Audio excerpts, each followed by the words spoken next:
I have a friend who's a millionaire.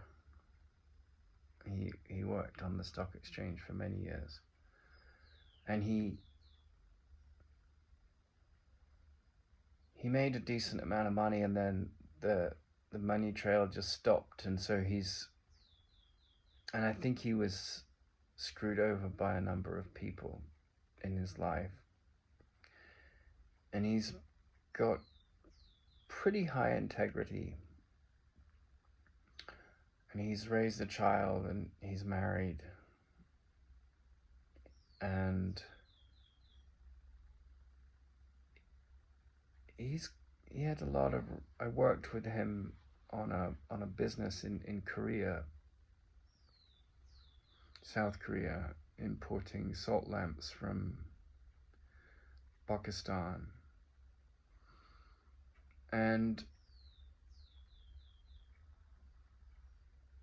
he loves his dog. He really loves his dog, and he has a very low opinion of humanity. He thinks that humans are horrific for the most part. He says almost all humans, I would put my dog above them.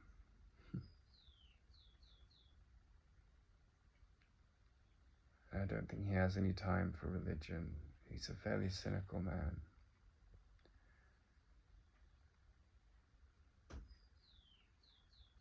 And I mention him not to single him out as someone important or a case study or anything like that, only in the sense that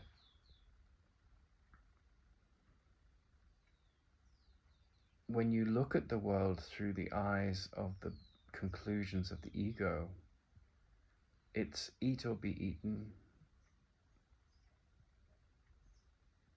avariciousness, collecting more money, more things, becomes the way to handle that eat or be eaten, because you can buy the better doctors, you can buy the better food, and there's nothing wrong with that to a certain degree.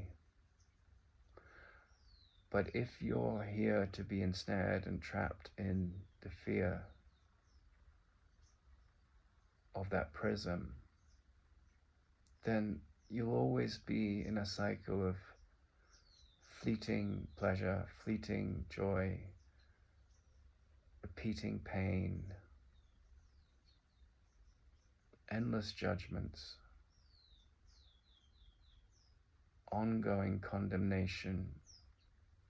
And that's really the news, you know. It's like if you switch on the news, the first 30 minutes are the bad news, and then there's a little story about like some puppy that was pulled out of a ditch or something, you know, and it's like everyone says, oh, ooh. And we kind of live in the precipice of that way of seeing. But then if you look at the news through the eyes of love, you see that there's a lot of cries for love. There's a lot of reasons to see that there's no lack of reason to extend love. And there's a beauty in that. It's almost like the story of the sports shoe salesman in Africa, you know.